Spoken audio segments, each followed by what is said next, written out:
गल ते है कि हाथ धोवो, बिस्मिल्लाह पढ़ो, दस्तरखान ते खाना लगा। सारे दोस्तों को कोशिश करो कि दूसरे सारे जिस वेले लै लैन अपनियां प्लेटां च पा लैन, फिर तुसीं जिहड़ा हैगा ना तुसीं पाओ।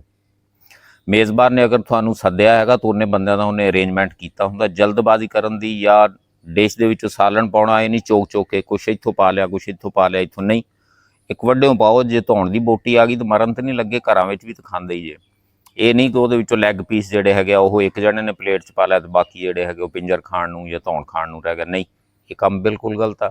ਖਾਣਾ ਖਾਂਦੇ ਜੀ ਜਿਸ ਵੇਲੇ कोशिश करो, जिस वेले सारे लुकमा स्टार्ट कर लेंदे ने उस वेले तुसी भी स्टार्ट कर लो। ये नहीं कि तुसी पाया दब शुरू कर लिया, बाकी टेबल वाले या दस्तरखान वाले जिहड़े बैठे वो बैठे वेखदे पए ने, हाले भी उन्हां दीयां प्लेटां 'च नहीं आया। एहतियात करा करो।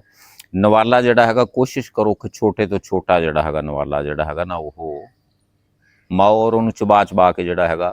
ये नहीं कि अन्नेवाह जिहड़ा हैगा जानवरां वांगू सिट्टी जाओ अंदर भी बाद च आपे हजम हो जू, ये तो नबेड़िए मुड़ के पता नहीं लभना कि नहीं लभना। यानी कि ये काम जिहड़ा हैगा ना जल्दबाजी, ਉਹਦੇ ਵਿੱਚ ਫਿਰ ਤੁਹਾਡੇ ਕੱਪੜੇ ਖਰਾਬ ਹੋਣੇ, ਹੱਥ ਖਰਾਬ ਹੋਣਾ, ਮੂੰਹ ਖਰਾਬ ਹੋਣਾ, ਇਹ ਦਾਇਰਾ ਇਹ ਅਖਲਾਕ ਦੇ ਵਿੱਚੋਂ ਬਾਹਰ ਨਿਕਲ ਜਾਂਦੀਆਂ ਨੇ ਚੀਜ਼ਾਂ। ਇਹ ਠੀਕ ਉਸ ਤੋਂ ਬਾਅਦ ਜਿਹੜਾ ਹੈਗਾ ਕਿ ਖਾਣਾ ਤੁਸੀਂ ਖਾਂਦੇ ਜੇ ਖਾਮੋਸ਼ੀ ਦੇ ਨਾਲ ਖਾਓ। ਜੇ ਤੁਸੀਂ ਬੋਲੋਗੇ ਵਿੱਚ ਤੁਹਾਨੂੰ ਉੱਥੋਂ ਆ ਜਾਏਗਾ, ਦੂਸਰੇ ਲੋਕ ਡਿਸਟਰਬ ਹੋਣਗੇ, ਤੁਹਾਡੇ ਮੂੰਹ ਚੋਂ ਉੱਥੋਂ ਕੋਈ ਬਾਹਰ ਆ ਸਕਦਾ, ਕੋਈ ਹੋਰ ਮਾਮਲਾਤ ਹੋ ਸਕਦੇ ਆ। ਇਹਤਿਆਤ ਕਰਿਆ ਕਰੋ ਇਸ ਗੱਲ ਦਾ।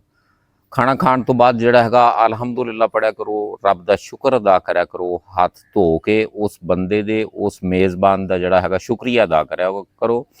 खाने दे विच अगर कोई वाधा घाटा माड़ा मोटा हो जाता, कोई नमक ज़्यादा या कोई ऐसे मामलात हो जाते हैं, जल्दबाजी दे नाल जिहड़ा हैगा कोई ना कोई शै कच्ची पक्की रह जाती है, ਉਹਨੂੰ ਤੁਸੀਂ ठीक है जो भी खा लिया कीता ਉਹਨੂੰ ਦੋਸਤਾਂ ਦੇ ਵਿੱਚ ਅੱਗ ਪਿੱਛੇ ਜਿਹੜਾ ਹੈਗਾ ਨਾ ਉਹਦਾ ਜ਼ਿਕਰ ਨਾ ਕਰੋ। ਲਓ ਜੀ ਅਸੀਂ ਉੱਥੇ ਗਏ ਸੀ, ਐਵੇਂ ਬਸ ਖਾਚੀ ਮਾਰੀ ਸੀ, ਆਹ ਕੀਤਾ ਸੀ, ਫਲਾਂ ਕੀਤਾ ਸੀ। नहीं, उस बंदे ने खच नहीं मारी। खच वो बंदा हुंदा जिहड़ा उत्थों खा के अगे जाके गल करदा।